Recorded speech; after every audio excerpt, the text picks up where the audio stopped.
Bismillahirrahmanirrahim. Assalamualaikum warahmatullahi wabarakatuh.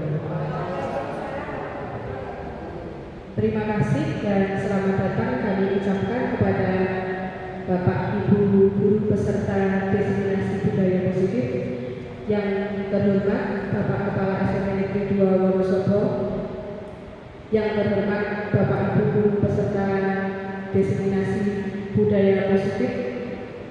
Terima kasih atas kesediaannya meluangkan waktunya di hari ini. Dua orang teman kita yaitu Ibu Titi Handayani dan Ibu Vina Nurrohim akan melaksanakan diseminasi dalam rangka untuk memenuhi tugas pendidikan guru penggerak, yaitu melaksanakan aksi nyata modul 1.4 di calon guru penggerak angkatan yang ke-11. Marilah sebelum kita memulai acara pada siang hari ini, kita awali dengan berdoa terlebih dahulu. Untuk yang beragama Muslim, kami pimpin, yang selain Muslim dapat mengikuti. Berdoa mulai.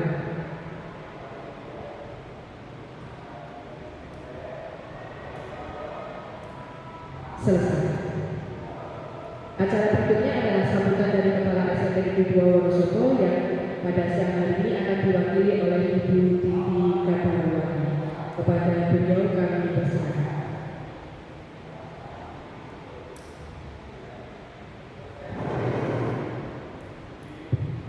Bismillahirrahmanirrahim. Assalamualaikum warahmatullahi wabarakatuh. Bapak Ibu guru SMP Negeri 2 Wonosobo yang saya hormati, spesial pada Bu Titi Handayani dan Bu Vina Nurrohim yang hari ini akan melaksanakan diseminasi budaya positif sebagai salah satu tugas CGP angkatan 11 Kabupaten Wonosobo. Alhamdulillah, puji syukur pada senantiasa kita panjatkan kehadirat Allah Subhanahu wa Ta'ala, Tuhan Yang Maha Esa, atas berkenannya kita semua masih diberikan kesehatan dan kesempatan untuk bersama-sama berada di ruangan ini, sama-sama mendukung rekan kita kedua Bu Titi dan Vina untuk melaksanakan diseminasi budaya positif. Monggo silakan Bapak Ibu untuk mengikuti kegiatan ini dari awal sampai akhir nanti dengan penuh seksama. Akan banyak hal positif yang akan dapat kita terima.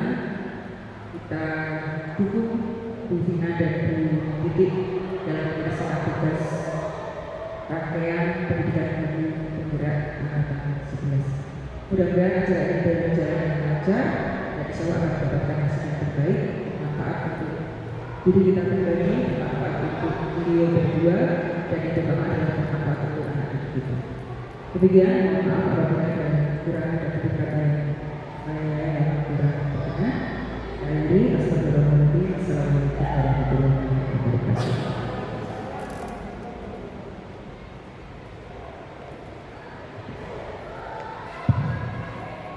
Terima kasih kepada Ibu Titi Kadarwati atas sambutan yang telah diberikan. Baiklah Bapak Ibu semuanya, mengingat waktu sudah siang, langsung saja kita menuju ke acara inti, ya, yaitu diseminasi budaya positif. Materi yang pertama akan disampaikan oleh Ibu Vina Nurrohim. Kepada Ibu Vina kami persilakan. Terima kasih Bunda. Assalamualaikum warahmatullahi wabarakatuh. Robbi sholli sadri wa yassir li amri wahlul 'uqdatam min lisani yafqahu qawli. Pada kesempatan siang hari ini, saya dan Bu Titi akan memaparkan diseminasi tentang aksi nyata modul 1.4 mengenai budaya positif. Izinkan saya berdiri di sini bukan berarti saya lebih pintar, bukan berarti saya menggurui Bapak Ibu, namun saya melakukan praktek baik yang sudah saya lakukan di kelas atau juga di sekolah, dan semoga itu bisa menjadi pembelajaran bagi kita sendiri. Diseminasi tentang budaya positif, aksi nyata modul 1.4 membagikan pemahaman dan pengalaman penerapan budaya positif. Apa sih yang dimaksud dengan budaya positif? Dari tadi Bu Ida sebagai pembawa acara, saya sendiri di tayangan juga muncul budaya positif. Kira-kira dalam benak Bapak Ibu yang muncul pertama kali ketika mendengar atau membaca istilah budaya positif itu apa ya? Bapak Ibu, budaya positif. Ada yang bisa memberi pendapat? Budaya positif.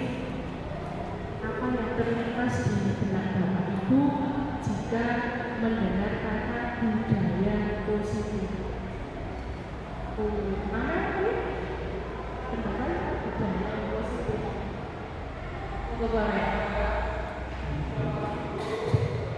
Baik, terima kasih atas waktunya.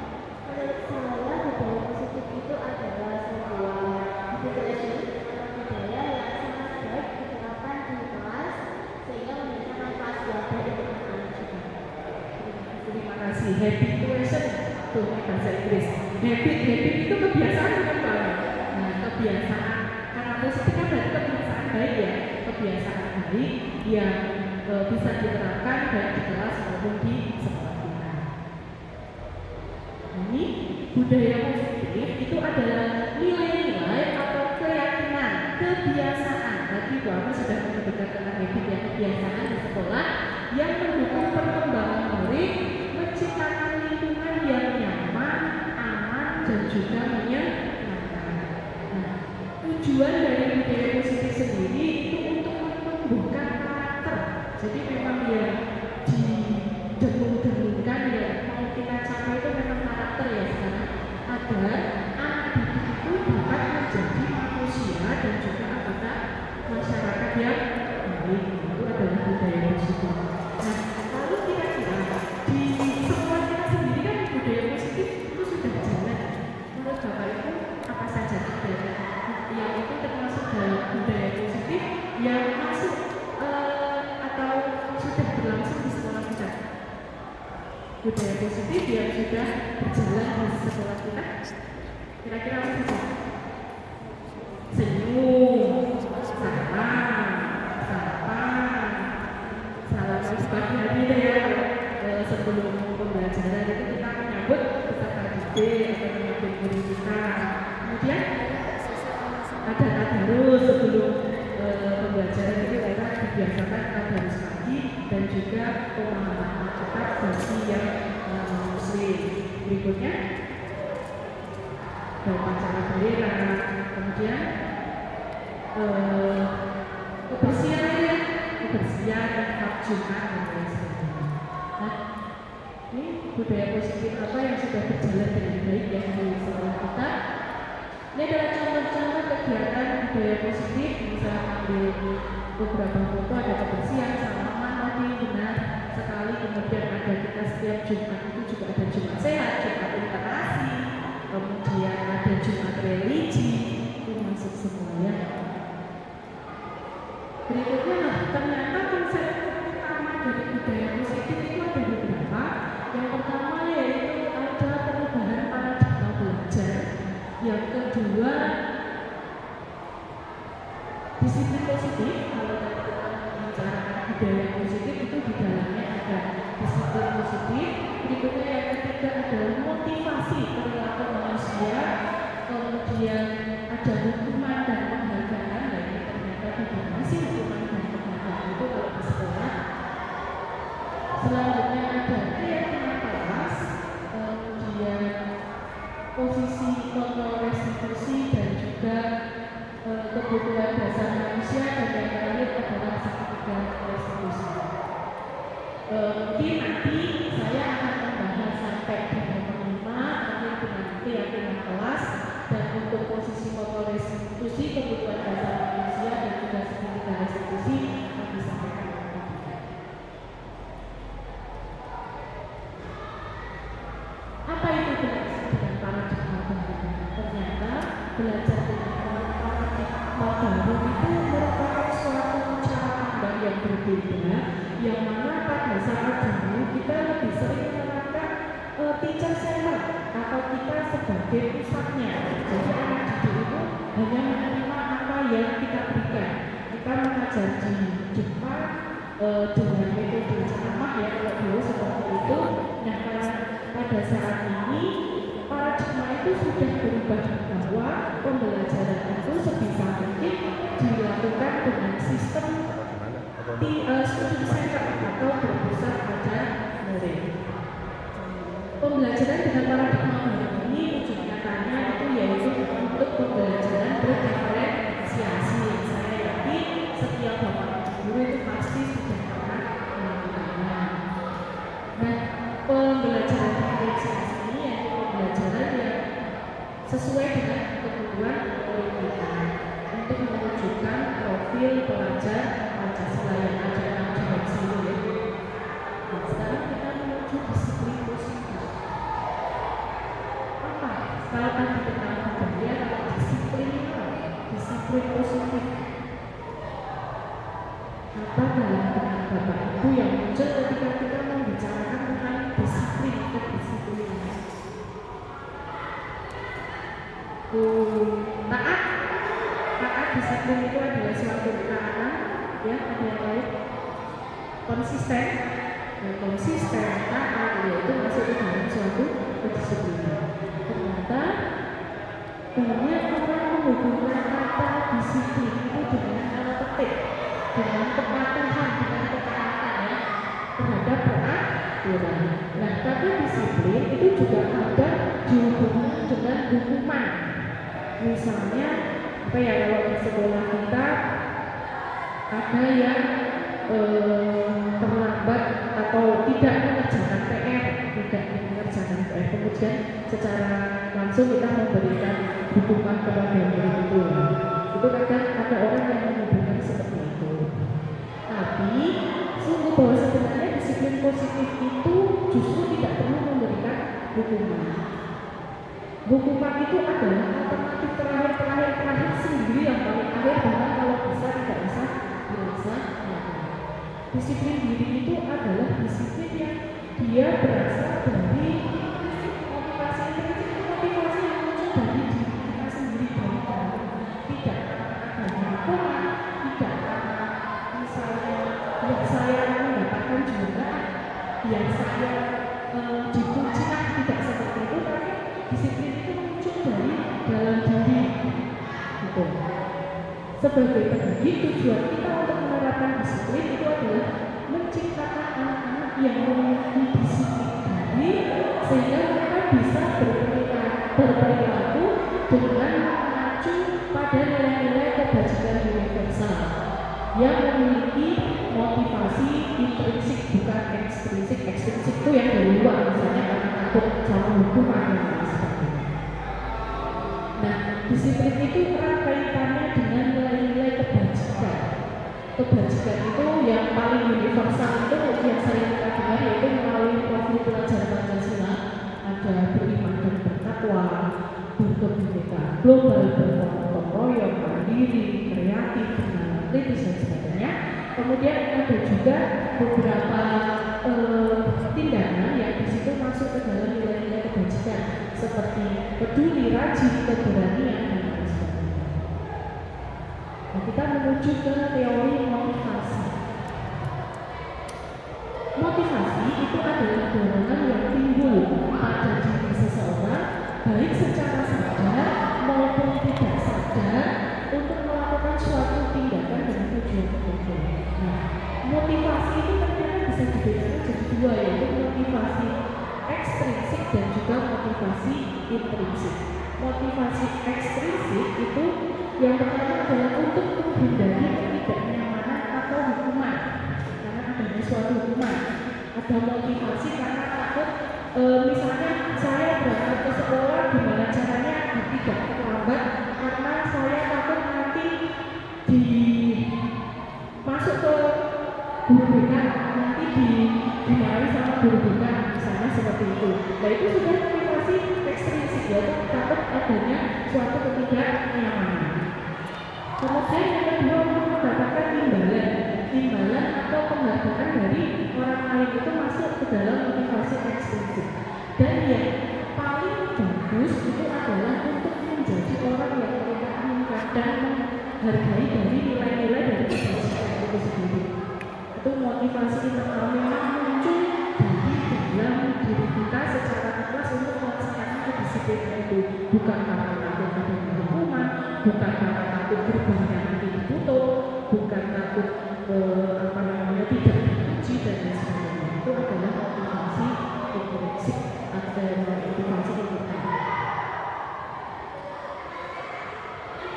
Dari ketiga jenis motivasi tadi, kira-kira kalau murid-murid kita itu lebih cenderung perilakunya itu menggunakan motivasi yang mana? Kalau perilaku dari murid-murid kita, motivasinya yang ada di dalam diri kita. Masih takut dihukum, oke?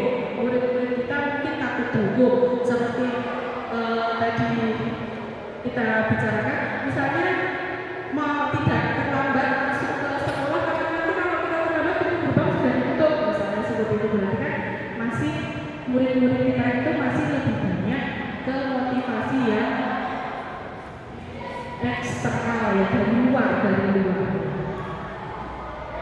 Jadi kehukuman, konsep disiplin dengan identitas gagal itu, hukuman itu ternyata menyakitkan loh, yang namanya hukuman itu. Hukuman itu mungkin dari anak bisa menjadi rendah diri, malu ya karena hukuman, kemudian tidak nyaman, menjadi takut, kemudian murid menyembunyikan kesalahan dan juga menjadi rendah diri. Itu yang bisa terjadi jika kita menerapkan hukuman. Kemudian ternyata yang namanya penghargaan itu juga tidak efektif, tidak sepenuhnya yang namanya penghargaan itu efektif dilakukan untuk di anak didik kita. Ternyata penghargaan juga bisa merusak hubungan. Misalnya nih, Mbak Cynthia di ranking juara 1. Nah itu mungkin bagi yang lain bisa menimbulkan rasa iri hati. Makanya untuk sekarang sistem ranking kan juga sudah dihapuskan ya. Karena itu ternyata bisa merusak hubungan. Kemudian bisa juga mematikan kreativitas. Nah misalnya gini, Mbak Cynthia sudah ranking 1, aku sudah ranking 1, sehingga tidak ada motivasi untuk belajar lebih giat lagi. Karena kemarin aku sampai aja, aku udah ranking 1, misalnya seperti itu. Ternyata penghargaan itu juga mematikan kreativitas. Kemudian dihukum dengan sistem ranking gitu. Kasihan bagaimana apa kabar yang ranking terakhir. Kan mesti tanya ya, nomor 1, 2, 3 kalau yang tengah itu aman, yang terakhir siapa? Nah itu mungkin bagi sebagian anak kan menjadi suatu hukuman. Kemudian merampas hak untuk menghargai diri. Nah yang sukses itu seperti apa? Yang berupa konsekuensi. Jadi konsekuensi itu penguatan jangka pendek, kemudian perlu monitoring berkelanjutan, adanya stimulus respon, murid menghormati peraturan dan juga kehilangan waktu untuk memenuhi kesalahan. Nah, menurut Bapak Ibu, dari yang sudah saya sampaikan tadi, kira-kira kalau perbedaan antara hukuman dan juga konsekuensi itu secara ilmiah gimana? Hukuman dan juga konsekuensi. Misalnya nih, ada anak yang tidak mengerjakan PR. Kira-kira kalau hukuman itu apa untuk anak yang tidak mengerjakan PR, dan kalau konsekuensi kira-kira gimana? Beda mungkin.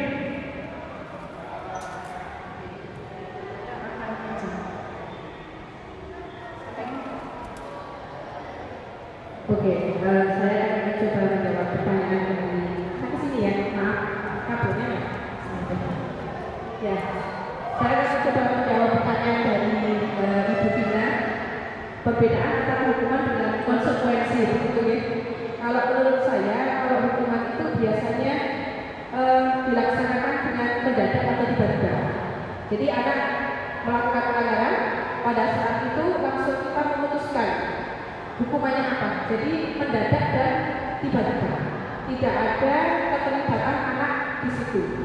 Nah, berbeda dengan konsekuensi. Kalau konsekuensi itu biasanya sudah kita bahas terlebih dahulu dengan murid di awal pembelajaran. Jadi sebelum pembelajaran, kalau kalian melanggar peraturan yang ini, konsekuensinya apa ya? Nah, jadi ada keterlibatan anak di situ, sudah ada kesepakatan antara kita dengan anak, sehingga kalau anak melakukan pelanggaran, yang mana kita sudah punya kesepakatan di awal, konsekuensinya harus bagaimana. Jadi di situ mungkin sifatnya sudah direncanakan lebih dulu dan ada keterlibatan dari peserta didik. Begitu mungkin intinya Iya, ya. betul sekali. Dulu ketika saya masih menjadi guru jadul, jujur aja saya sering menerapkan hukuman tanpa sadar seperti itu. Misalnya saja ada anak yang tidak mengerjakan PR, saya pasti langsung secara otomatis dan keluar kelas mengerjakan PR juga. Nah, ternyata itu sesuatu yang salah ketika di situ belum ada kesepakatan. Harus ada kesepakatan dulu dengan anak. Kalau hukuman itu kan saya langsung ketika melihat ada murid yang tidak mengerjakan PR, saya langsung suruh keluar. Itu kan secara otomatis semuanya berasal dari saya sendiri. Nah, itu merupakan suatu hukuman. Nah, coba saya ada beberapa tindakan guru itu masuk ke dalam hukuman atau konsekuensi. Yang pertama, mencatat 100 kali di dalam buku kalimat saya tidak akan terlambat lagi ketika ada anak yang terlambat masuk sekolah. Masuk ke dalam hukuman. Ya, masuk ke dalam hukuman. Yang kedua, lari mengelilingi lapangan basket 2 kali karena terlambat hadir di sekolah. Itu masuk dalam hukuman. Ya, hukuman.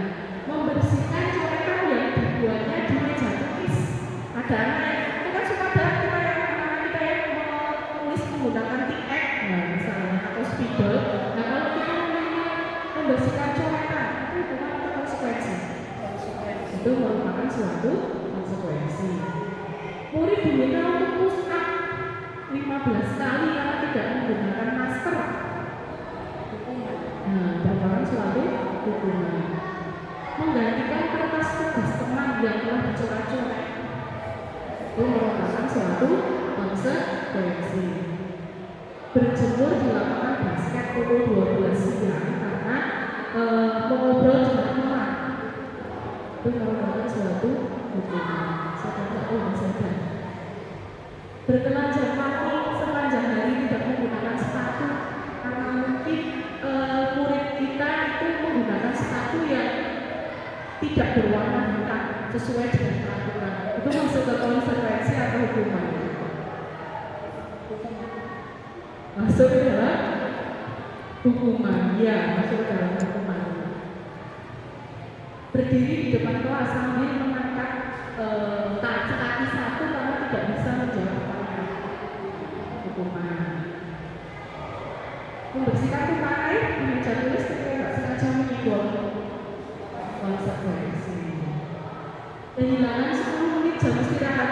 Jadi karena tidak mengerjakan PR, kemudian siswa diminta untuk kamu tidak istirahat dulu misalnya atau 10 menit lah kamu istirahatnya tidak telat untuk mengerjakan dulu atau PR yang belum dikerjakan atau mungkin pekerjaan yang tinggal. Merupakan suatu konsekuensi. Itu perbedaan antara hukuman dan konsekuensi. Yang lebih baik itu kita menuju ke konsekuensi. Karena ternyata kalau hukuman itu tidak pasti terus membuat murid kita itu menjadi baik.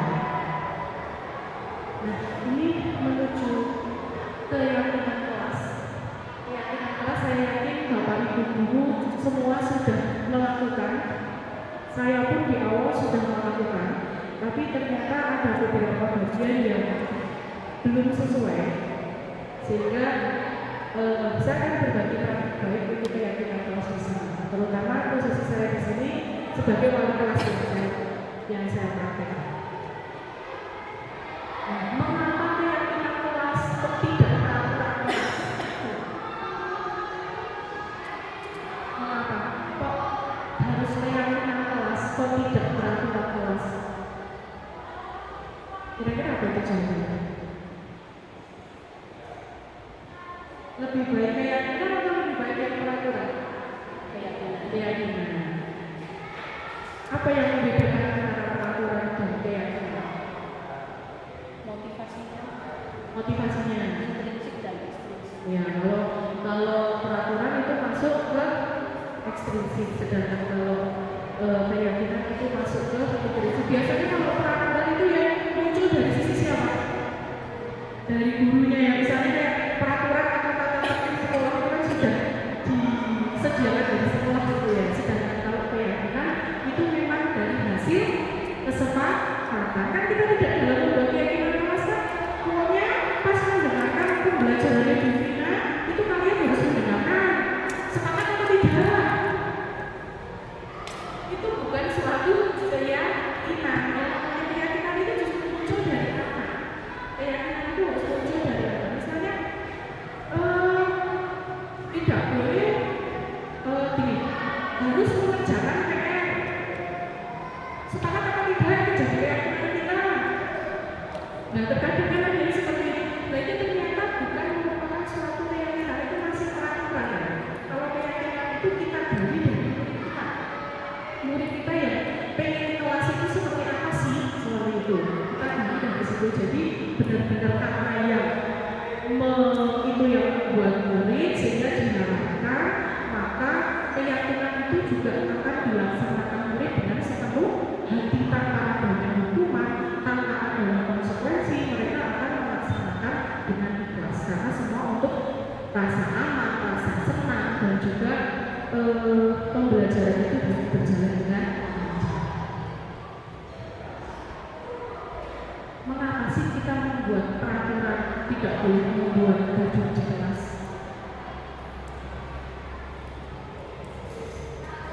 Apa? Kita tidak boleh kita memiliki peraturan tidak boleh membuat baju di kelas. Untuk apa itu? Itu larinya ke nilai-nilai kebajikan. Apa sih yang bisa diambil dari situ? Bisa menghargai yang membuat baju kan nanti temennya juga akan merasa terganggu yang menghargai. Kemudian mengapa kita memiliki peraturan membuang sampah tidak boleh sembarangan? Itu nilai kebajikan apa yang sebenarnya kita ambil? Kebersihan ya, kebersihan. Kemudian kita memiliki peraturan harus tepat waktu dalam mengikuti pembelajaran. Itu nilai kebajikan apa yang bisa kita ambil? Kedisiplinan.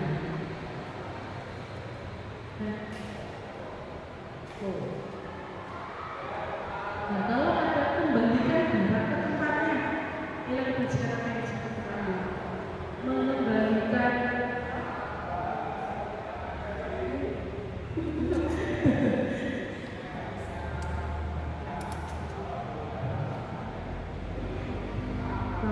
tanggung jawab atau kembalikan barang ke tempatnya itu ternyata tanggung jawab. Iya benar sekali Bu Mara. Ya boleh disebut lagi. Tanggung jawab. Kemudian kalau dilarang mengganggu orang lain, nilai kebajikan apa yang bisa? Menghargai, saling menghormati, menghargai. Beda tipis. Berikutnya hadir di sekolah 15 menit sebelum pembelajaran dimulai. Disiplinan. Ternyata menghormati juga komitmen. Maksudnya komitmen disiplin juga. Dilarang melakukan kekerasan. Kasih sayang. Keamanan. Sayangnya menjadi harus. Tapi kasih sayang juga masuk ke dalam nilai kebajikan. Nanti bisa saya tambahkan gitu. Berikutnya dilarang menggunakan narkoba itu lebih keamanan, kesehatan, maksudnya kesehatan. Bergantian atau menunggu giliran alias antri, tertib, menghargai, menghormati, maksudnya menghormati, berempati. Dilarang merokok. Nama Pak Anto? Dilarang merokok. Sakit berarti maksudnya ke kesehatan, juga menghormati orang lain. Lah kalau misalnya tetangganya tidak suka merokok, menghormati orang lain. Kemudian kalau kenakan seragam sesuai jadwal, disiplin atau tanggung jawab. Nah ternyata pembentukan keyakinan kelas itu itu ada beberapa kriterianya. Yang pertama adalah keyakinan kelas itu bersifat abstrak daripada peraturan, tapi yang lebih rinci dan konkret. Kemudian keyakinan kelas itu berupa pernyataan-pernyataan yang universal.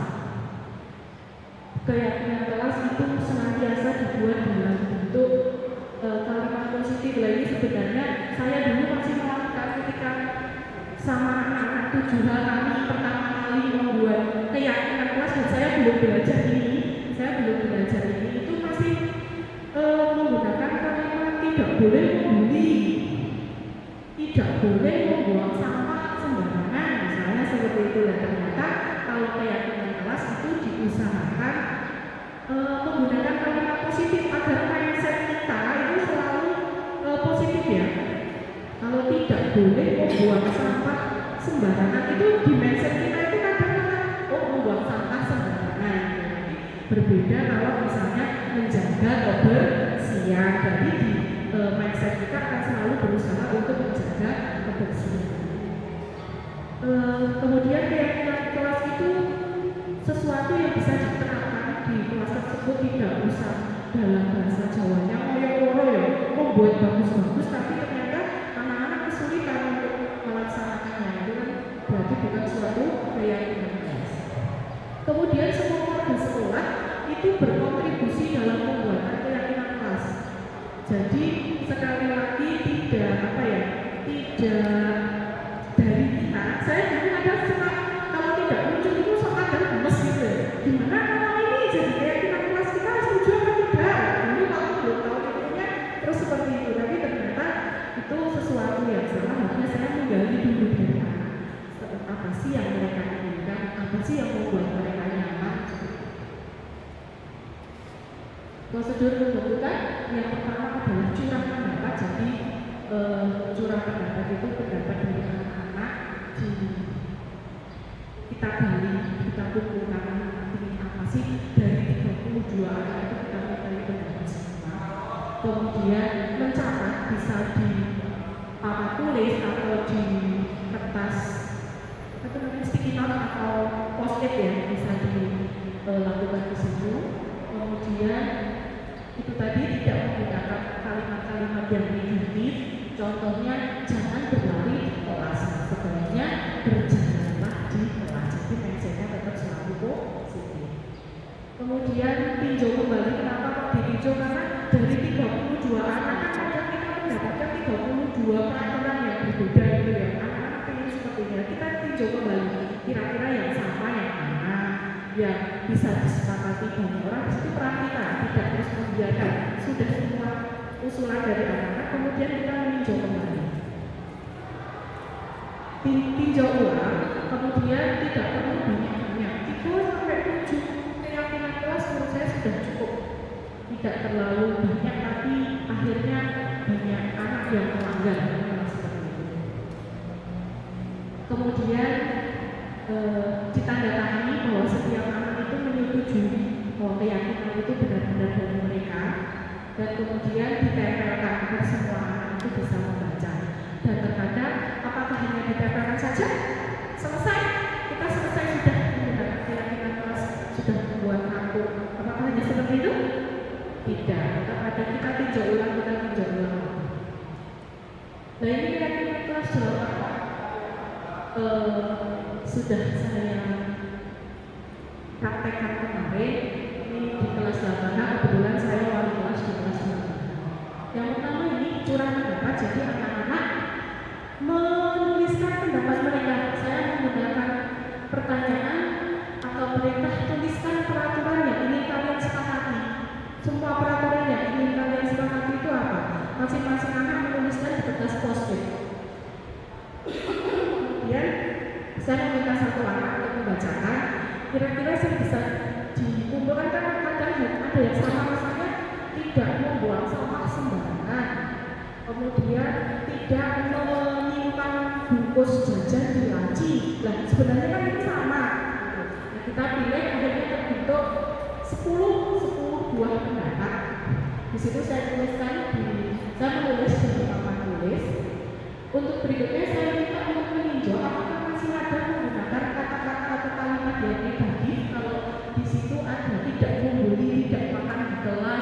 kemudian tidak membuang sampah dan lain sebagainya.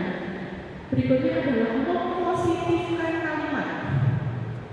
Mempositifkan kalimat dari hasil curah pendapat tadi, anak-anak kemudian saya minta untuk mempositifkan kalimat, saya ketik karena biar cepat dan biar terlihat semua orang tulisnya sudah tidak kuat. Di situ ada lembar post-it, kemudian di sebelahnya ada hasil curah pendapat anak-anak. Kemudian untuk mempositifkan kalimat saya ketik di atas, saya tampilkan dulu ya. Ini mempositifkan kalimat sehingga sudah tidak ada kalimat yang negatif lagi. Berikutnya saya mencoba untuk menemukan nilai-nilai kebajikan dan itu sebenarnya nilai kebajikan apa sih yang bisa kalian ambil seperti itu. Ada yang mengucap, kesantunan, menghormati dan lain sebagainya.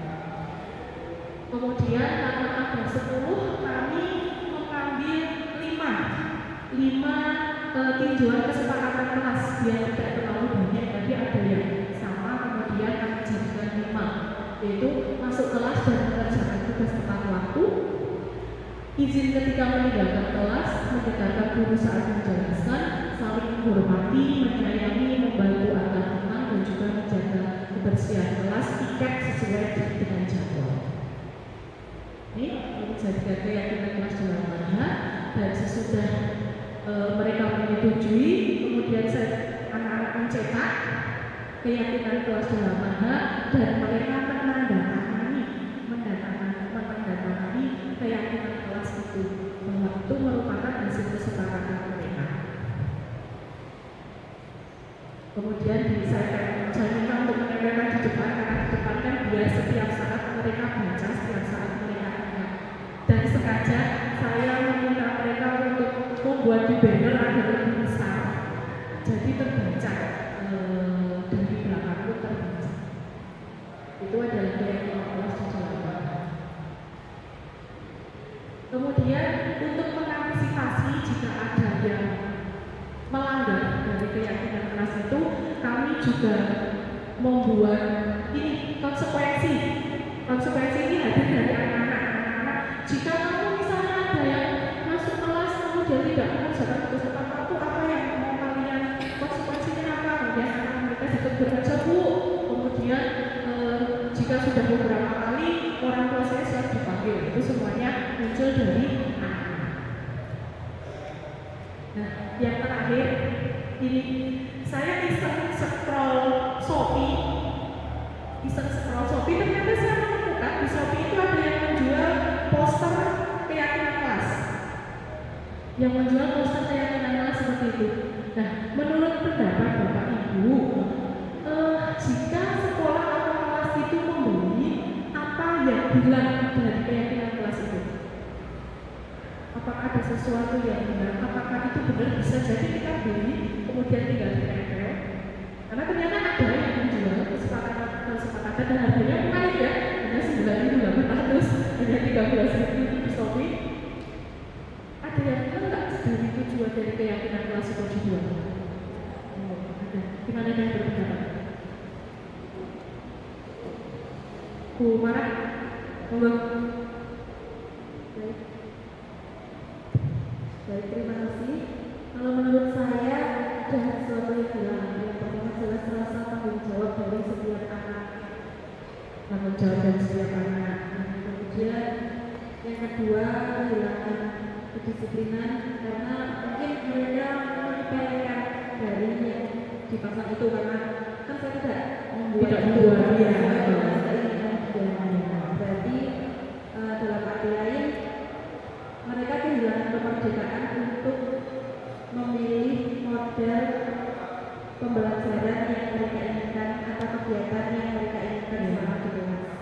Mungkin ya, terima kasih Bapak. Mungkin kecuali kalau kita pesan keyakinan kelas, tapi keyakinan kelasnya sudah hasil dari kesepakatan kelas gitu ya, itu kan berbeda. Tapi kan kita membeli atau sudah ada, tidak sudah ditempel jadi yang penting ketika nanti di monitoring itu ada keyakinan kelasnya, itu akan ada sesuatu yang hilang.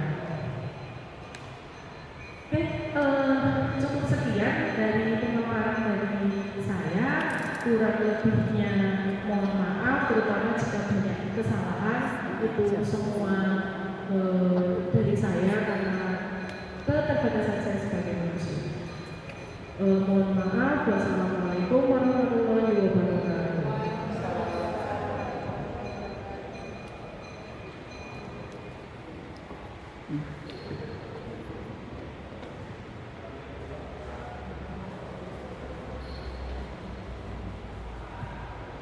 Saya kembalikan ke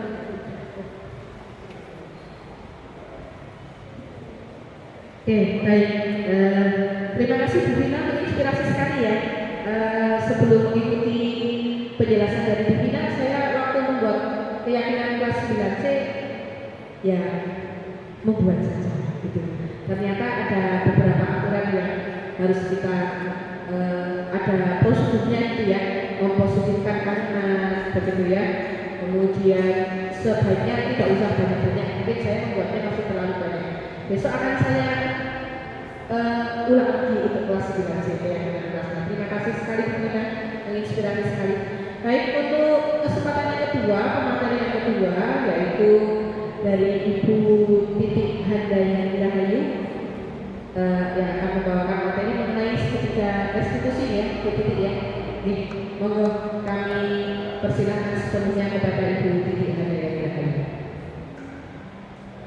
Oke, terima kasih Bu Ika sebagai moderator dan pembawa acara yang sudah memberikan kesempatan kepada saya untuk bisa menyampaikan hal-hal yang berkaitan dengan budaya positif. Sebelum saya menyampaikan, mohon maaf, tadi sepertinya boleh minum dulu Bapak Ibu untuk melegakan suasana dulu. Satu menit. Kalau Bapak Ibu minum dulu. Sebentar, ambil lampunya gitu saja.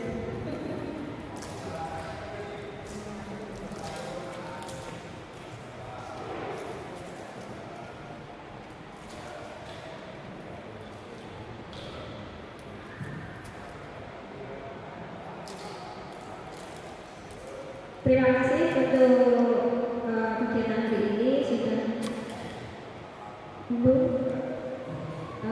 untuk memfokuskan lagi deh, untuk memfokuskan Bapak Ibu. Mohon dulu berdiri, kita istirahat sebentar. Mohon Bapak Ibu berdiri. Mungkin hanya 30 detik.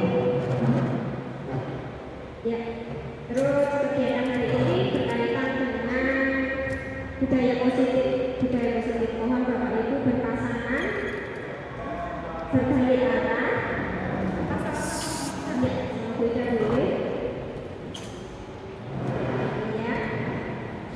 Terus kita melakukan kegiatan tersenyum selama 30 detik. Saling senyum dengan pasangannya masing-masing, senyum tanpa nggak usah melihat mata, tapi berkedip-kedip. Senyum saja, boleh tertawa, boleh senyumnya lebar sampai kelihatan giginya boleh.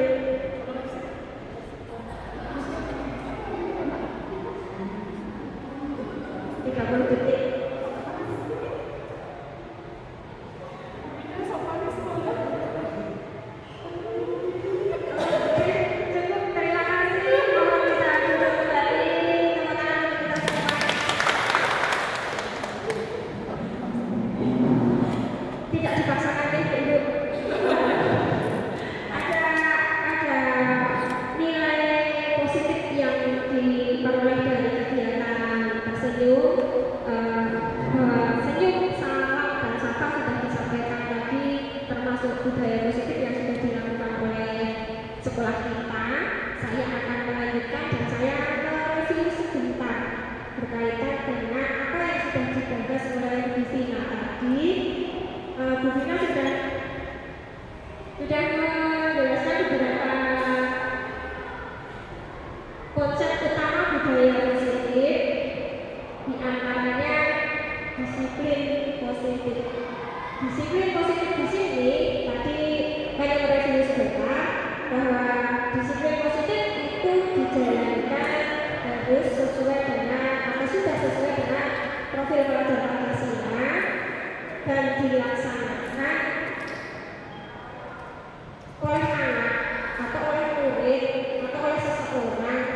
berdasarkan oleh motivasi diri dari diri sendiri atau motivasi intrinsik yang sudah disampaikan sama Bu Vina, sehingga kegiatan-kegiatan disiplin itu akan dilaksanakan dengan senang hati, menyenangkan ataupun alasan yang aman. Beda dengan disiplin positif atau tadi peraturan-peraturan yang sudah dilakukan tetapi dilaksanakan atas dasar motivasi eksternal atau ekstrinsik, terpaksa atau takut hukuman atau mungkin juga akan dipuji saya diadakan penghargaan atau dan yang lain sebagainya. Sehingga disiplin positif yang sudah dilaksanakan khususnya di SMP kita sebetulnya sudah didasarkan dan dimotivasi dari diri anak itu sendiri. Begitu ya Bapak Ibu. Terus kalau sudah terjadi atau sudah melakukan motivasi intrinsik dari diri mereka sendiri, dari anak atau murid atau Bapak Ibu guru juga, itu akan muncul keyakinan. Tadi sudah disampaikan keyakinan dengan bagaimana cara menyusun keyakinan dan lain-lain sebagainya. Yang akan saya jelaskan tadi kembali sudah disebutkan tidak menggurui, tapi ini hanya sekedar sharing atau sudah diseminasi. Apa yang saya lakukan di sini atau saya amalkan di sini yaitu poin ke-6, ke-7 dan nanti ke-8. Gitu ya. Mohon diperhatikan untuk yang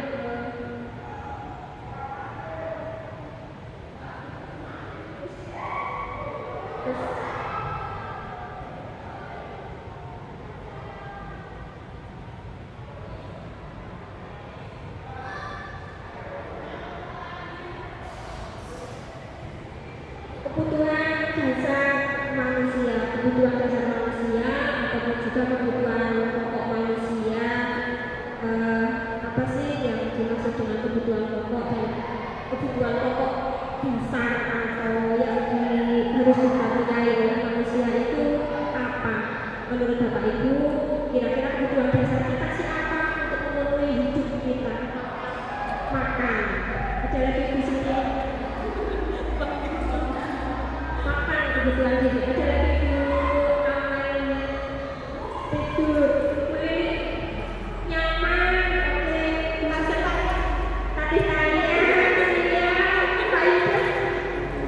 hiburan, jadi teman-teman istri saya juga ya, cuma kebahagiaan untuk buahnya teman ngobrol kasih saya juga, oke ya. Kalau misalnya saya punya kasus seperti ini, kita analisis bersama. Bu Amber, guru wali kelas 9 di SMP Pelita, sedang bingung menghadapi ulangan salah satu murid yang ada di kelas dengan Pak Sahabat saja namanya Joni.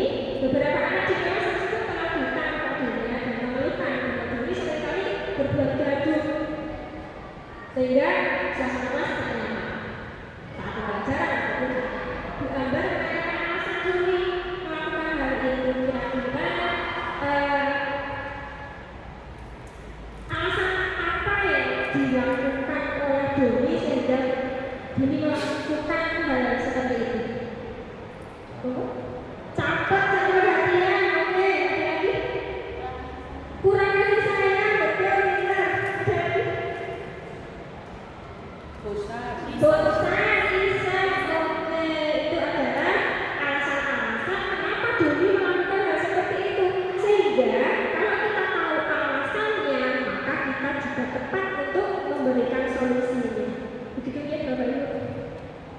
Setidaknya tadi sudah disampaikan bahwa kebutuhan dasar manusia itu ada 5. Ada kebutuhan untuk bertahan hidup, tadi ada makan, terus kasih sayang tadi betul, kekuasaan, kebebasan dan kesenangan. Itu adalah kebutuhan yang harus dilakukan dan harus dipenuhi karena dasar pokok harus dipenuhi. Bagaimana kalau tidak terpenuhi? Ya tadi dilakukan oleh Joni, berbuat gaduh, ada tadi tuh apa namanya contoh-contoh dari dunia tidak masuk KPR atau mungkin datang terlambat atau mungkin saat upacara tidak mengenakan seragam dengan lengkap dan lain-lain. Berikut ini teori bahwa perbedaan hukuman, konsekuensi dan restitusi itu ada beberapa perbedaan. Tadi sudah disampaikan bahwa adanya peraturan, adanya hukuman, konsekuensi dan restitusi itu perbedaan yang sangat menonjol. Di antaranya untuk hukuman, siswa itu mengerjakan akut hukuman. Contohnya ini, guru menghukum pada siswa yang tidak mengurus KPR dengan melipat gambaran 100 kali melakukan atau mengurus KPR. Itu hukuman. Tetapi sudah lebih halus lagi untuk konsekuensi. Guru memberikan konsekuensi kepada murid untuk yang tidak mengurus KPR pada saat istirahat dengan jumlah yang menyesuaikan soalnya sehingga diberikan. Tapi siswa menggunakan. Terus bedanya dengan restitusi lebih halus lagi. Guru menanyakan keyakinan kelas, menanyakan lagi kelas tadi yang sudah disampaikan oleh Bu Dina. Adakah keyakinan kelas yang menunjukkan atau yang menuliskan di situ? Kalau tidak mengerjakan PR, apa konsekuensinya? Nah, di situ menanyakan guru, membantu siswa untuk mencarikan masalah dan solusinya. Guru terbuka memberikan dirinya dan teman-teman. Itu ya, itu ada perbedaan yang sangat signifikan. Kita lanjut. Berikutnya ada 5 posisi kontrol. 5 posisi kontrol guru dalam segitiga restitusi. Apa itu segitiga restitusi? Nanti kita membahas tentang segitiga restitusi. Bahwa untuk menangani suatu kasus kadang ada ya anak salah, terus langsung dihukum dengan kalimat yang menyakitkan, dengan hukuman yang tadi menyakiti, menghakimi. Itu posisi guru sebagai penghukum, terus membuat rasa bersalah. Oke, baik-hati dan tidak sombong, halus, tetapi bicaranya menyakitkan. Apa kamu tidak kasihan dengan saya, atau kasihan dengan ibumu? Itu sebenarnya halus. Nah, begitu Pak. Sering ngomong begitu. Iya, manusiawi. Terus berposisi sebagai teman, Oke lah, orang kotor dirangkul. Tetapi sering ya tidak ada batasan nanti antara guru dengan murid, ojo-ojo rangkulan. Terus lanjut ke pemantau. Lanjut ke manajer. Nah, kira-kira dari 5 posisi guru dalam pemantauan segitiga restitusi paling nyaman atau bukan paling dulu, paling sering dilakukan oleh dua guru. Bagus, terus setia karena ini guru yang baru. Posisi mana yang pernah dilakukan untuk menangani suatu kasus atau untuk anak yang tidak sesuai dengan keyakinan tadi? Pemantau. Oke, untuk guru apa? Guru ini manajer, pemantau. Ada semua bagus, sudah ada semua. Untuk Bu Mara, hampir semua. Bu Mara, oke, nanti kita bahas bareng-bareng. Posisi mana yang paling menunjukkan hati anak, paling bisa memberikan solusi untuk anak, dan paling tidak memberi motivasi intrinsik bagi anak tersebut. Monggo Bapak Ibu sambil diresani, kira-kira kalau kita semua di posisi yang ini penghukum, membuat rasa bersalah, atau mungkin teman, pemantau, dan manajer, kira-kira yang paling bagus paling dapat dilaksanakan itu yang mana? Bu Ida? Paling bagus ya? Paling bagus? Paling ideal? Paling ideal?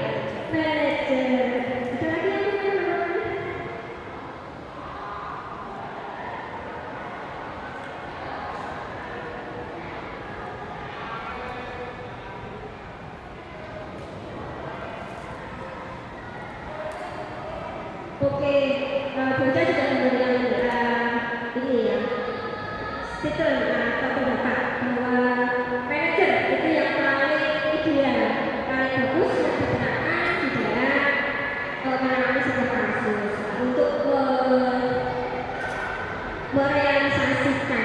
merealisasikan bahwa posisi guru itu sebagai manajer itu ada tahap-tahapnya. Nah, tahap-tahapnya itu adalah apa sih yang dimaksud dengan segitiga restitusi? Namanya juga segitiga restitusi, ada tiga langkah yang harus dilakukan. Nah, sebelum ke segitiga restitusi, kira-kira apakah Bapak Ibu setuju dengan pernyataan berikut ini? Hukuman dapat mendisiplinkan anak. Setuju nggak Bu? Kurang setuju. Bu Susan? Kurang setuju. Oke. Memberi penghargaan dapat meningkatkan motivasi belajar murid. Tadi di depan sudah disampaikan Bu Vina bahwa penghargaan apalagi ya, ujian itu kira-kira setuju nggak dari pernyataan ini? Gimana? Oke, ada yang setuju, ada yang tidak. Terus guru harus mampu memberikan solusi. Setuju ya? Guru berperan sebagai teman yang baik bagi murid. Setuju? Oke, bagi beberapa guru yang menerapkan posisi teman, tetapi ada tanda kutip ya, teman sebatas teman atau mungkin teman yang bisa dipertanggungjawabkan atau tidak, ada batasannya gitu, ada batasannya. Teman sebagai teman, jangan terlalu menjadi teman sehingga rasa menghargai dan menghormati terhadap guru kurang, gitu ya. Segitiga restitusi itu adalah merupakan proses dialog di mana dilakukan oleh guru, orang tua di rumah saat kita di rumah, guru saat kita di sekolah, atau juga orang dewasa yang lain itu menghasilkan murid atau anak yang mandiri dan bertanggung jawab, sehingga nanti akan melakukan kegiatan yang bernilai positif itu dari dalam diri atau motivasi intrinsik itu tadi. Ini adalah segitiga restitusinya seperti ini. Barangkali Bapak Ibu asing ya segitiga restitusi ataupun sudah dengar tidak atau belum melaksanakan. Jelas dari segitiga restitusi atau tiga langkah segitiga restitusi pasti Bapak Ibu sudah pernah atau sering melaksanakan untuk menangani suatu kasus. Yang pertama itu ada validasi tindakan dari berarti menstabilkan identitas. Yang pertama menstabilkan identitas. Tenangkan dulu anaknya, kan belum batuk-batuk langsung hukum mengambil status semuanya anak. Ya anak. Tapi stabilkan dulu. Terus yang berikutnya validasi tindakan yang salah. Divalidasi kenapa tindakan seperti itu dan sebagainya. Terus yang berikutnya menanyakan keyakinan. Nah, langkah ini akan kita bahas satu persatu. Jika nanti ada beberapa hal yang belum dipahami, kita ada sesi tanya jawab. Untuk langkah yang pertama yaitu menstabilkan identitas. Ini untuk membuat anak yang merasa gagal karena berbuat salah menjadi positif terhadap dirinya. Dia tidak merasa bersalah banget. Contoh kalimatnya, berbuat salah itu hal yang manusiawi atau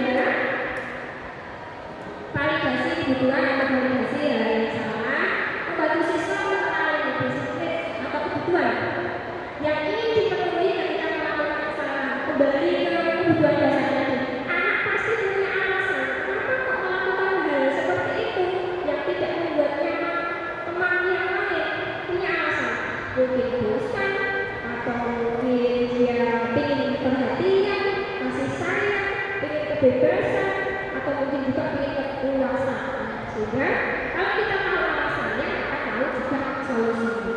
Contohnya,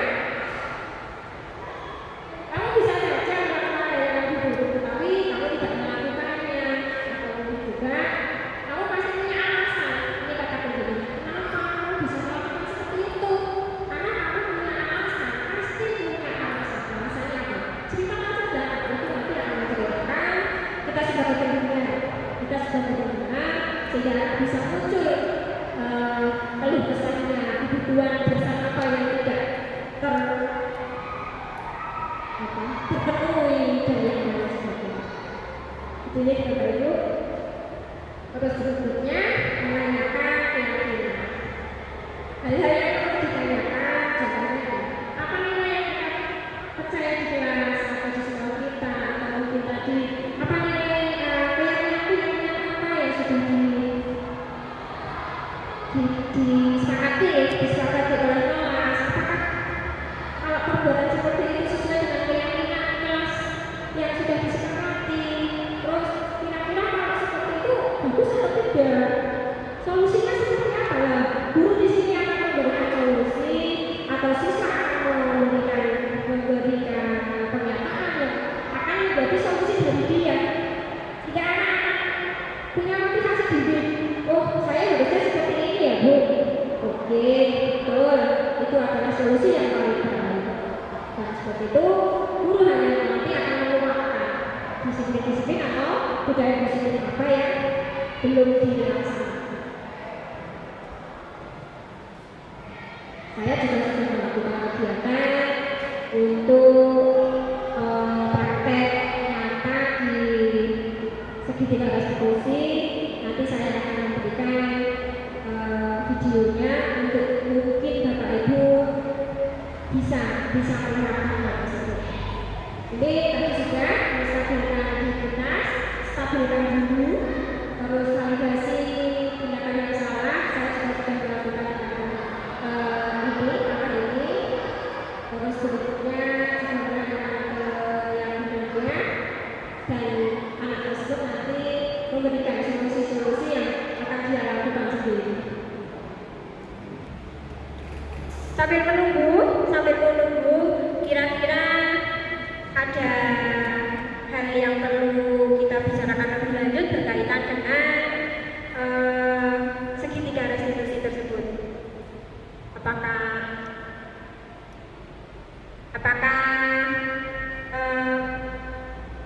materi segitiga restitusi bisa dilaksanakan atau sudah pernah dilaksanakan oleh Bapak Ibu sebagai guru pengajar atau mungkin sebagai pendidik? Monggo, siapa yang mengajar?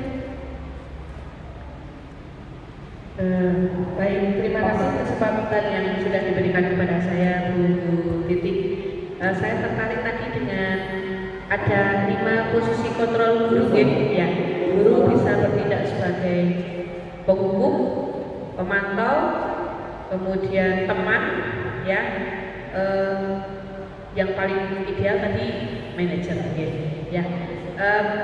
Pertanyaan dari saya ini berkaitan dengan yang saya hadapi di kelas saya. Ada satu anak di kelas saya yang memang karakternya di kelas itu istilahnya sumber kegaduhan gitu ya. Ya, sumber kegaduhan kesana kemari, jadi membuat pembelajaran itu tidak berjalan dengan baik, tidak berjalan dengan lancar. Pertanyaan saya adalah apakah di setiap kasus itu, karena yang paling ideal itu kita harus jadi manajer ya, tadi yang idealnya kan manajer. Apakah pada semua kasus, setiap kasus anak itu kita harus memposisikan diri sebagai manajer? Karena pernah mungkin di bawah kesadaran saya mungkin ya, pada saat pembelajaran saya mungkin kelemahan saya itu silahkan Anda untuk belajar sebentar di luar kelas gitu. Jadi saya menyuruh anak ini untuk belajar di luar kelas, tapi setelah belajar tentang segitiga restitusi, di situ timbul rasa bersalah di dalam hati saya. Wah, berarti apa yang tadi saya lakukan itu tidak sesuai ya dengan segitiga restitusi, karena saya mengeluarkan anak pada saat jam pembelajaran saya, mempersilahkan anak tersebut untuk belajar di luar kelas gitu. Nah, apakah setiap permasalahan anak itu harus kita selesaikan dengan posisi kontrol sebagai manajer? Begitu. Bolehkah kita mengambil posisi kontrol yang lain dalam menyelesaikan permasalahan anak? Begitu. Ataukah harus selalu jadi manajer? Demikian pertanyaan dari saya. Nanti matur nuwun waktunya. Oke, terima kasih sekali. Pertanyaan yang sangat luar biasa. Bu Ida ini memang guru yang cerdas, terampil dan ceria. Oke, saya akan mencoba menjawab atau barangkali memberikan pendapat saya ya, berkaitan dengan 5 posisi kontrol restitusi yang harus dilakukan oleh guru. Tadi saya sudah memberikan pemaparan di sana bahwa ada beberapa miskonsepsi bahwa semua masalah yang berkaitan dengan budaya positif diselesaikan dengan restitusi. Itu miskonsepsi. Sedangkan penjelasannya segitiga restitusi merupakan salah satu pendekatan untuk disiplin positif itu sendiri agar masalah itu terselesaikan. Sehingga kalau kita sudah memposisikan sebagai manajer, biasanya segitiga restitusi itu sudah dijalankan ketiga-tiganya. Biasanya kan kita masih melakukan hanya satu, mungkin menstabilkan keadaan dulu. Oke lah Kak, nggak apa-apa, yuk kita bincang-bincang dulu, misalnya sudah seperti itu. Atau mungkin di tahap yang kedua, validasi hal yang salah. Oke, saya juga pernah melakukan seperti itu. Kalau misalnya kelompok, kan tidak semua kasus langsung jadi manajer, tiba-tiba langsung jadi manajer tidak. Mungkin pada saat anak itu merokok, apakah kita bisa menanyakan, oke lah, saya juga pernah merokok, itu kan tidak pas. Makanya ada miskonsepsi, ini segitiga restitusi mungkin tidak dapat menyelesaikan masalah secara tuntas, tetapi berproses. Sehingga tadi pertanyaannya mudah, sangat baik sekali. Idealnya kita memang memposisikan kita sebagai manajer, sehingga apa? Anak itu akan muncul motivasi diri yang baik menuju ke disiplin positif.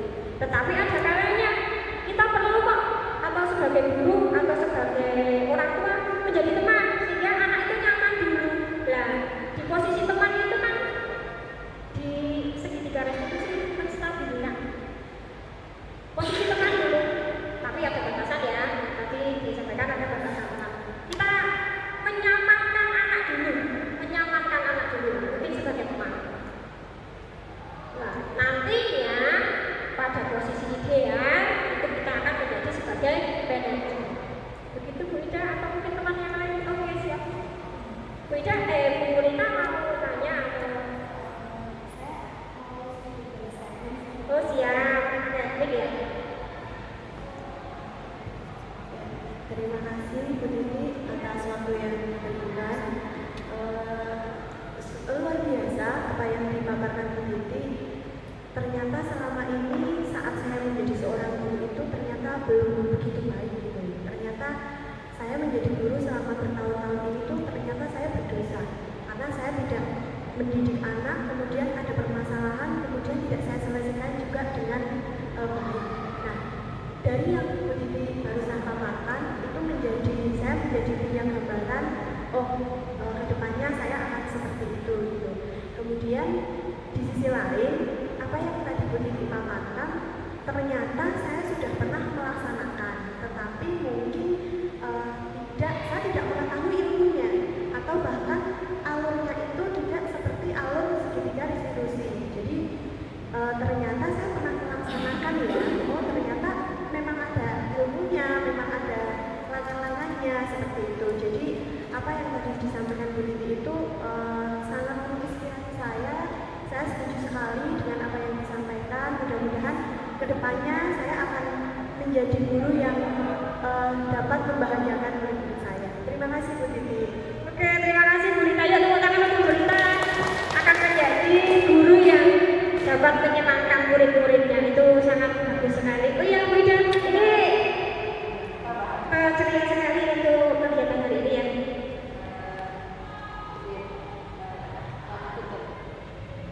Halo, tambahan saja. Mungkin memang kejadian yang saya rasakan tadi, saya merasa bersalah tadi ya, waktu jam pembelajaran saya mengeluarkan anak dari kelas saya, silakan belajar di luar. Itu mungkin karena ada, kalau dirunut tadi dari penjelasan Bu Vina tadi di awal gitu, pembuatan keyakinan kelas, mungkin saya ada yang salah waktu saya membuat keyakinan kelas dengan kelas saya. Yang belum saya lakukan pada saat itu adalah pembuatan konsekuensi. Keyakinan kelas itu dibarengi dengan pembuatan konsekuensi. Nah, karena ada terskip langkah pembuatan konsekuensi, hanya pembuatan keyakinan kelas saja, sehingga ketika anak itu melanggar keyakinan kelas, maka saya menyuruh dia keluar kelas itu jadi seakan itu jadi hukuman, sehingga membuat saya merasa bersalah karena memberikan dukungan kepada anak tersebut. Mungkin lain halnya kalau sebelumnya saya sudah membuat kesepakatan apabila kamu membuat tadi di kelas, konsekuensinya apa nak? Nah, mungkin kalau sudah ada kesepakatan seperti itu, saya mengeluarkan anak dari dalam kelas, mungkin saya tidak begitu merasa bersalah. Jadi mungkin karena memang di situ ada yang kurang pada saat saya membuat keyakinan dengan kelas saya. Mungkin tambahannya di situ. Kekurangan saya mungkin di situ. Oke. Itu tambahannya mungkin. Terima kasih Bu Ida atas tambahannya. Inilah diskusi yang sangat indah nih. Nah, berkaitan dengan hal itu, ini sudah melaksanakan ya, atau sudah praktek nyata di sini juga segitiga restitusi. Ada yang memberikan solusi sebagai orang anak ya, batas anak, terus ada yang memberikan solusi dari guru dan yang lain sebagainya. Terima kasih sekali untuk tadi yang sudah disampaikan. Kembali ke materi ya, saya memberikan sedikit kisah atau aksi nyata saya berkaitan dengan kasus dan ditangani dengan cara segitiga restitusi. Sambil menunggu Bapak Ibu, boleh minum boleh atau relaksasi dulu boleh sehingga tidak terlalu tegang. Iya, iya.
Siap sekali untuk kegiatan diskusi ini tidak berhenti di sini.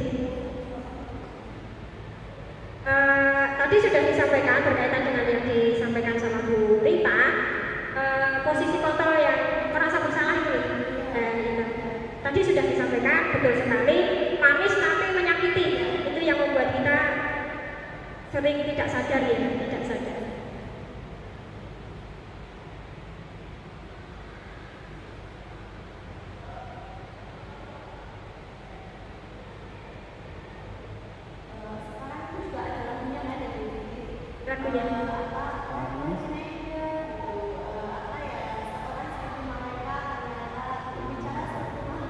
Iya,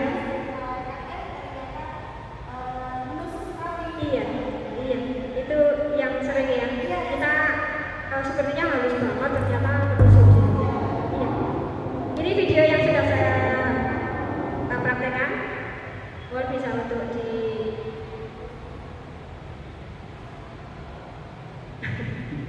Gimana? Mas tidak mau.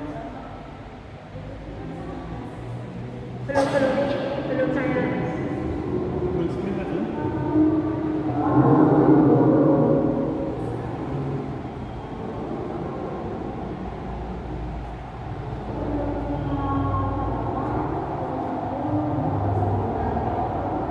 Kita bersiapkan berdoa mulai.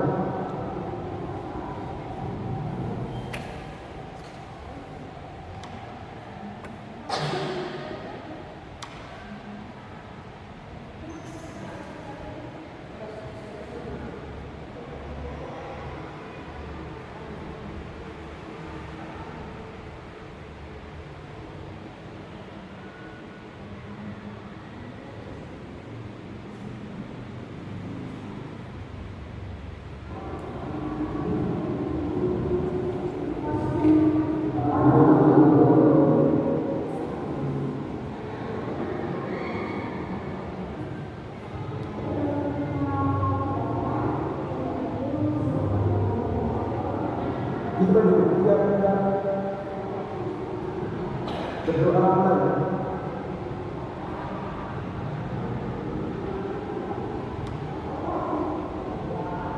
Selesai. Jadi sekarang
sudah benar sesuai dengan keyakinan atau tidak, terus konsekuensinya ada tidak, dan dia sudah melakukan atau belum.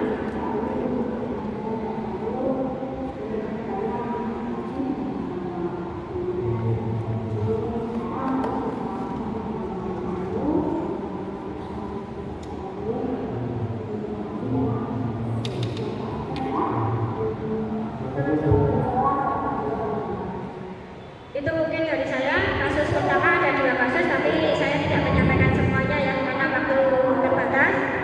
Kita menuju ke tadi ada simulasi dari anak menyatakan perasaan anak dengan segitiga restitusi yang sudah saya lakukan. Langkah-langkahnya sesuai dengan langkah segitiga restitusi, maka anak merasa nyaman.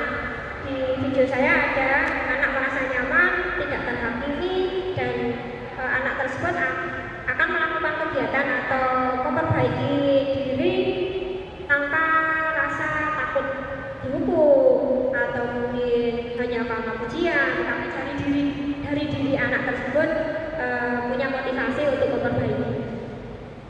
Itu saja mungkin dari saya. Mohon maaf jika ada kesalahan yang sudah saya sampaikan, semoga bermanfaat. Barangkali ada tanya jawab atau mungkin pertanyaan yang menggelitik hati Bapak Ibu untuk bisa disampaikan sebelum ke refleksi. Monggo Bapak Ibu. Oke Bu, aku peserta baru.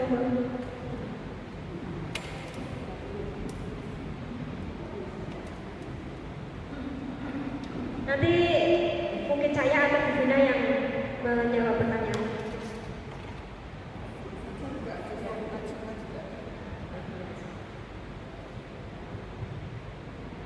Terima kasih. Saya sangat menginspirasi kaitannya dengan apa yang disampaikan oleh semoga nanti saya bisa menerapkan ya, dari apa yang disampaikan.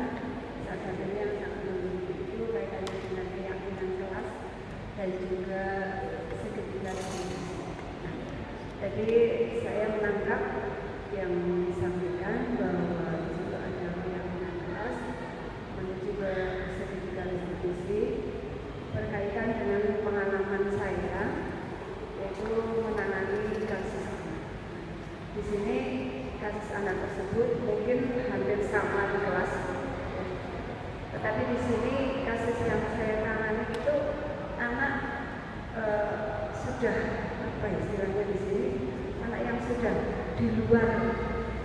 Kalau dibilang seperti ini, dia bakal diberi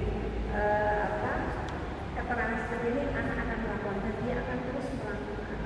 Nah, mungkin dari yang saya berikan waktu itu, saya belum memahami alurnya itu untuk segitiga seperti apa. Nah, tetapi saya sudah membuat satu keyakinan kelas. Tapi ternyata apa yang kita buat bersama di kelas itu anak melanggar dan melanggar. Nah, dari keyakinan kelas itu, apakah keyakinan yang dibuat di kelas itu bersifat paten atau berubah?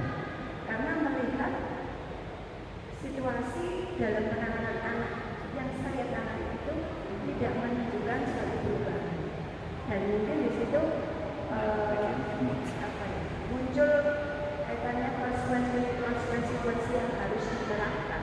Nah, yang saya tanyakan itu tadi bahwa untuk keyakinan kelas itu apakah bersifat paten atau mungkin berubah karena melihat satu keadaan yang akan terjadi. Demikian yang saya sampaikan. Terima kasih. Terima kasih sekali pertanyaan yang hebat dari Bu Al. Mau Bu Vina dulu atau saya dulu? Oke, terima kasih Bu Vina atas kesempatannya. Saya mencoba untuk menjawab, nanti bisa dilengkapi oleh Bu Vina. Yang pertama, menggali atau mereview yang disampaikan Bu Vina tadi berkaitan berkaitan dengan keyakinan kelas, bahwa keyakinan kelas yang pertama itu bukan hal yang paten, hal yang harus dilakukan tanpa ada perubahan, seperti halnya yang sudah saya lakukan. Kebetulan kalau tadi di final itu wali kelas, saya guru kelas, atau bukan guru kelas, guru mapel ya. Saya guru mapel, kebetulan saya mapel IPA. Di setiap kegiatan pembelajaran saya tampilkan keyakinan kelas yang dahulu sudah diyakini, terus kira-kira ada penambahan tidak sesuai dengan kondisi dan kebutuhan siswa ataupun materi yang ada. Misalnya kalau sebelumnya diskusi dan presentasi, di pertemuan selanjutnya ada praktikum, kan keyakinannya juga beda. Nah, begitu juga hal sebaliknya. Nah, mohon nanti kita sepakati saja, kesepakatan itu atau keyakinan itu intinya tidak patok bangkrong gitu ya, atau tidak harus seperti itu terus. Ada perubahan, intinya ada perubahan sesuai dengan kebutuhan sehingga anak itu nyaman. Keyakinan kelas jadul kok tetap dilakoni atau tetap harus dilakukan, sehingga tadi sudah disampaikan Bu Ida bahwa keyakinan kelas itu dari diri anak, terus kesepakatan anak, sehingga anak itu nyaman dilakukan atau dilaksanakan, sehingga konsekuensinya jika dia melanggar itu konsekuensi dilaksanakan dengan sebaik-baiknya. Sehingga kalau keyakinan itu tidak bisa berubah, maka bisa jadi anak itu melakukan pelanggaran, sehingga konsekuensinya dilaksanakan. Gitu, mungkin ada tambahan. Benar sekali apa yang sudah dikatakan Bu Titi tadi, bahwa yang namanya keyakinan kelas itu bisa berubah atau tidak paten. Hanya sebisa mungkin di mana kita menyadarkan anak untuk konsistensi dalam meyakini keyakinan kelas itu. Sebisa mungkin kita selalu mengingatkan karena yang namanya keyakinan kelas itu bukan sesuatu yang hanya ditempel terus sudah gitu ya. Kita harus selalu mengingatkan anak tentang keyakinan kelas kita beserta konsekuensi yang ada, dan terkadang juga bagaimana konsekuensi itu dilaksanakan. Terkadang gini, anak melanggar tapi karena berbenturan dengan waktu, ya sudahlah. Terkadang dari kita juga seperti itu ya sudahlah, untuk besok jangan diulangi lagi ya. Terkadang kita hanya seperti itulah. Itu kan membuat anak menjadi lemah dan nanti akan membuat pelanggaran lagi. Jadi ketika kita sudah membuat konsekuensi, ya gimana caranya sebisa mungkin konsekuensi itu juga dilaksanakan. Yang penting sih konsistensi dari kita untuk membuat anak sadar untuk melakukan keyakinan kelas itu, meyakini sehingga bisa dilaksanakan sebaiknya. Terima kasih. Terima kasih tambahan dari Bu Vina untuk melengkapi dari jawaban saya. Begitu Bu Alma? Iya. Masih ada oke Bu Lili untuk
dibuat merasa bersalah, itu tetap saja merasa tidak bersalah. Jadi menurut saya ada memang bagi anak yang sensitif. Menurut pengamatan saya, bagi anak-anak yang sensitif seperti itu tuh sudah jarang melakukan kesalahan. Anak-anak yang melakukan kesalahan biasanya yang maaf, yang bahasa saya mencolok. Jangankan dibuat untuk menyadari, dibuat merasa salah.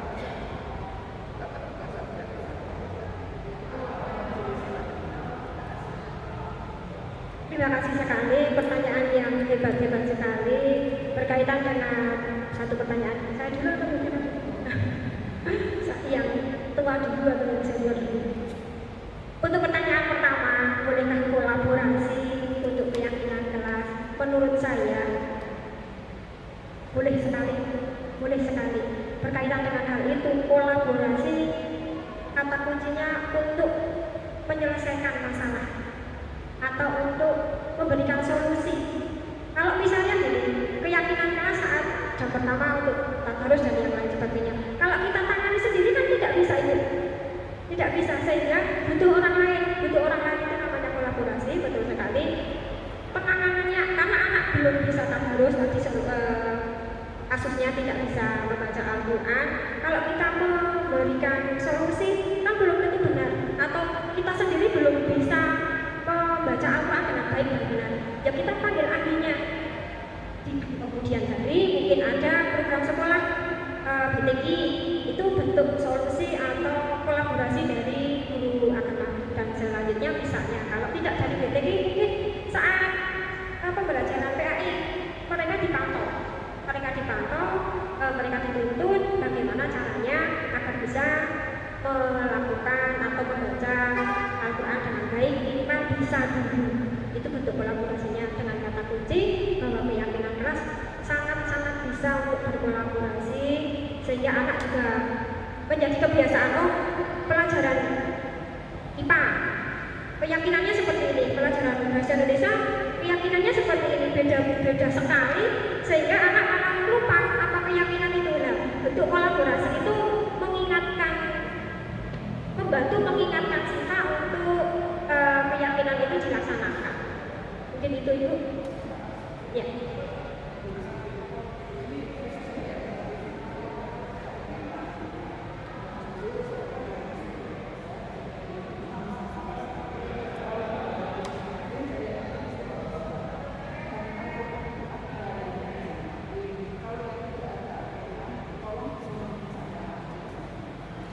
Yang sebelum bisa ikuti dengan caranya. Kalau yang sudah bisa menyimak dia, tapi mengikuti anaknya sambil dia Iya.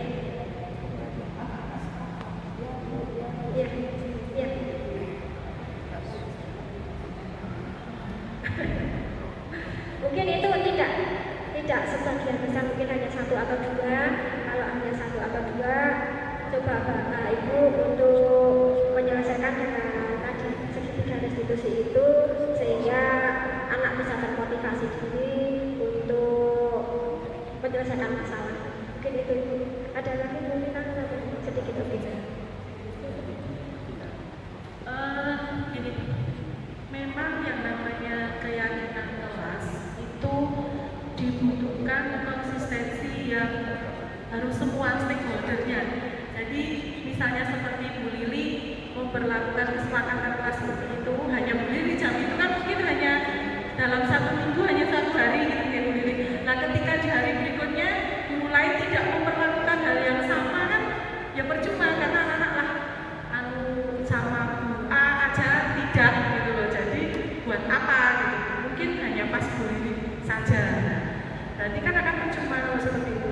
Sehingga memang benar bahwa keyakinan kelas itu sangat dibutuhkan kolaborasi untuk semua guru, semua murid ya, sehingga akan berjalan dengan baik. Itu boleh.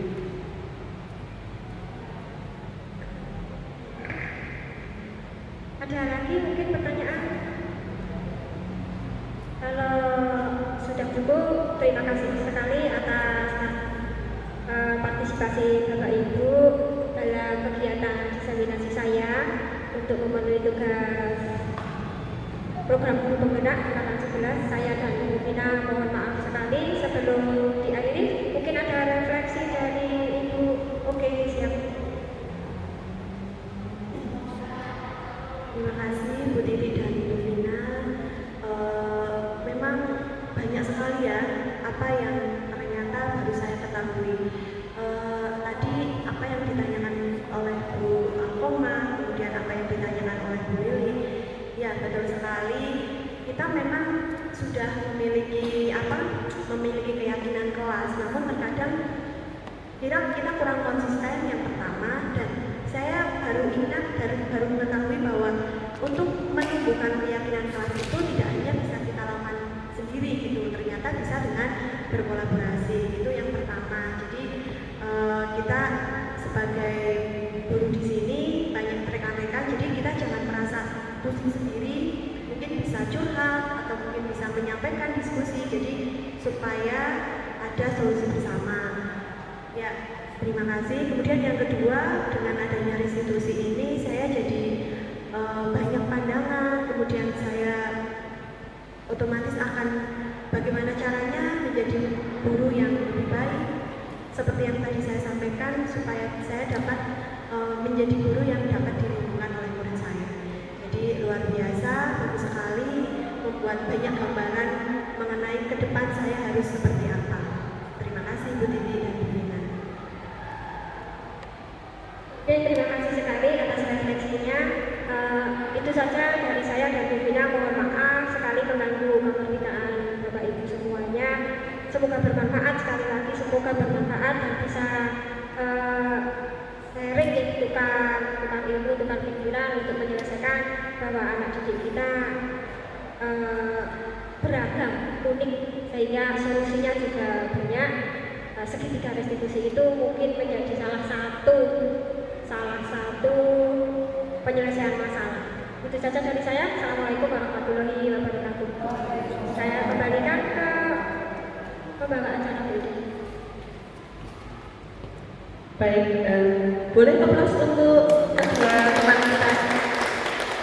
Ya. Demikianlah Bapak Ibu guru diseminasi tentang budaya positif dari Ibu Vina Nurrohim dan Ibu Titi Handayani. Semoga membawa ilmu yang baru untuk kita dan bisa, ya, tentunya membawa perubahan ya, dan membawa kebaikan untuk anak-anak kita khususnya di SMP Negeri 2 Wonosobo. Mewakili beliau berdua tidak lupa menyampaikan terima kasih yang sebesar-besarnya karena support yang luar biasa sudah meluangkan waktu pada siang hari ini. Marilah kita tutup acara pada siang hari ini dengan bersama-sama mengucapkan hamdalah. Monggo sugeng kundur Bapak Ibu. Assalamualaikum warahmatullahi wabarakatuh. Terima kasih saya ucapkan kepada Bu Titi Handayani dan Bu Vina Nurrohim yang telah berbagi praktik baik tentang budaya positif. Selamat mengikuti program Guru Penggerak. Tetap semangat untuk bergerak, tergerak, dan menggerakkan. Wassalamualaikum warahmatullahi wabarakatuh.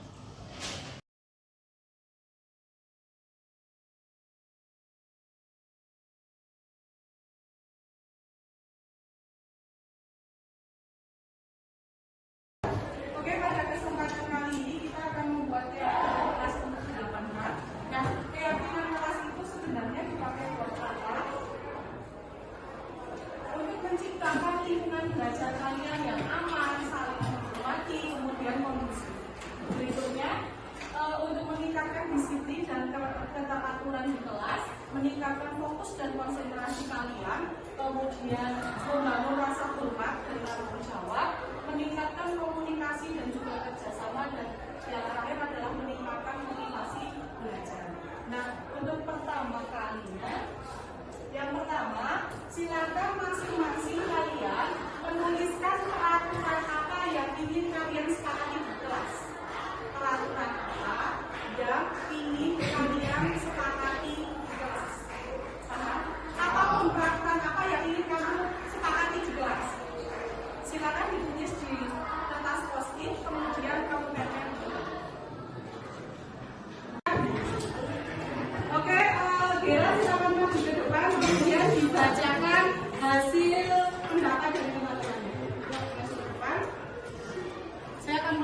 di sini?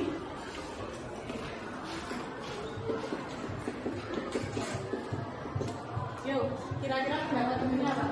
Boleh? Mengerjakan tugas tepat waktu.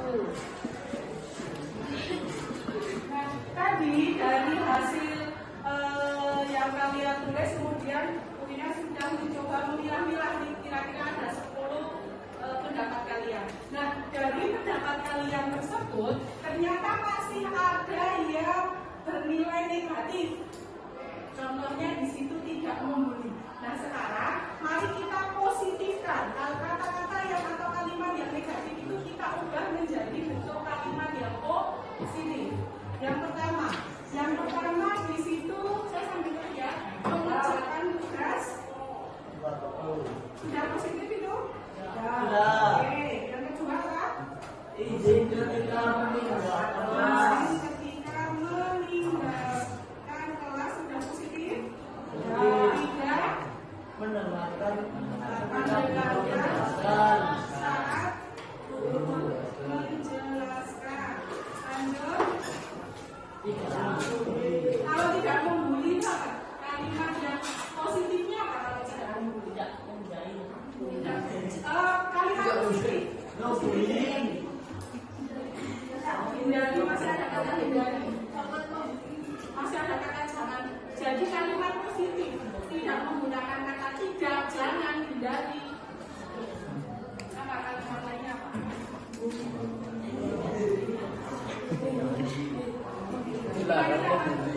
Dilarang. Ya selain itu masih ada kata saling apa? saling menghargai, Kemudian saling membuli,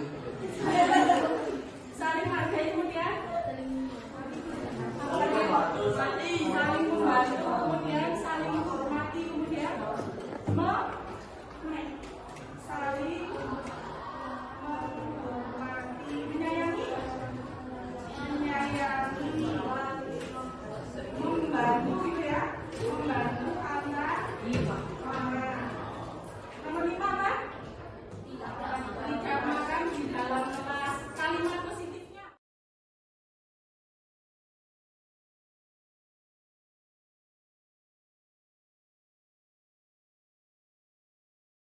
Nah, setelah kita tadi mempositifkan kalimat, kita membuat kalimat-kalimat positif, kemudian dari ke-10 itu kita munculkan lagi kira-kira mana saja yang akan kita jadikan kesepakatan kelas kita. Di sini saya sudah pindah. Nah, hasil tinjauan kesepakatan kelas kira-kira mana saja yang akan kamu jadikan kesepakatan dan kemudian akan dijadikan keyakinan. Mengerjakan tugas tepat waktu? ya, Izin meninggalkan kelas? Siap. Mendengarkan saat guru menjelaskan? Saling menghormati, menyayangi, membantu. Ini membantu berarti sudah ada di kampus ya. Kemudian mengerjakan tugas tepat waktu sama masuk kelas tepat waktu, sama-sama tepat waktu, gimana kalau digabung aja? Menjadi apa? Masuk kelas dan mengerjakan tugas tepat waktu. Oke. Saling menyayangi ini sama aja dengan berteman dengan siapa saja, ini sama. Kita ambil yang saling menghormati, menyayangi, membantu anak teman, sepakat? sepakat, Membuang sampah di tempatnya, menjaga kebersihan kelas. Panjangan nggak? Atau langsung menjaga kebersihan? Oke, menjaga kebersihan kelas. Ini termasuk membuang sampah di tempatnya, sudah masuk. Ini menjaga kebersihan Anda sudah ada. Coba ditinjau lagi. Ada 6. Kira-kira masih ada yang perlu ditambahi atau ada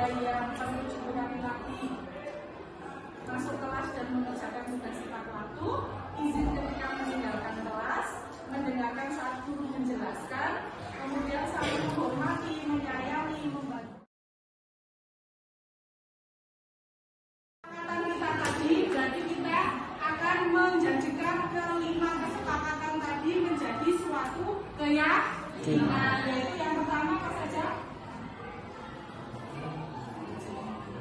Ini dari sini.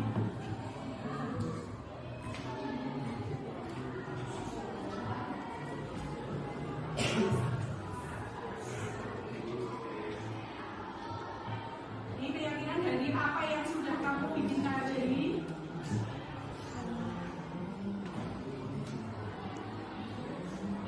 Yang pertama masuk kelas dan mengerjakan tugas tepat waktu. Yang kedua izin ketika meninggalkan kelas. Yang ketiga mendengarkan saat guru menjelaskan. Yang keempat saling menghormati, menyayangi dan membantu antar teman. Yang terakhir menjaga kebersihan kelas, tiket sesuai jadwal. Sepakat? Ini akan jadi Sepakat. kelas kita. Oke, nanti akan diberi kita buat banner ya. Kemudian karena ini hasil dari kalian ya, silakan nanti ditandatangan. Gitu? Oke, kalau sudah kita